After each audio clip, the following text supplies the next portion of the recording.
लेकिन मेहर मुकर्रर कर चुके हो तो आधा मेहर देना होगा। हाँ, अगर औरतें मेहर बख्श दें या मर्द जिनके हाथ में अक़्द निकाह है अपना हक छोड़ दें और पूरा मेहर दे दें तो उनको इख्तियार है। और अगर तुम मर्द लोग ही अपना हक छोड़ दो तो ये परहेजगारी की बात है। और आपस में भलाई करने को फरामोश न करना। कुछ शक नहीं कि अल्लाह तुम्हारे सब कामों को देख रहा है। मुसलमानों, सब नमाजें खुसूसन बीच की नमाज यानी नमाज असर पूरे एहतिमाम के साथ अदा करते रहो और अल्लाह के आगे अदब से खड़े रहा करो।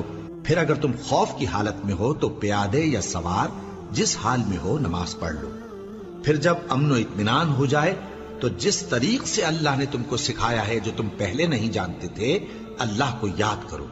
और जो लोग तुम में से मर जाएं और औरतें छोड़ जाएं वो अपनी औरतों के हक में वसीयत कर जाएं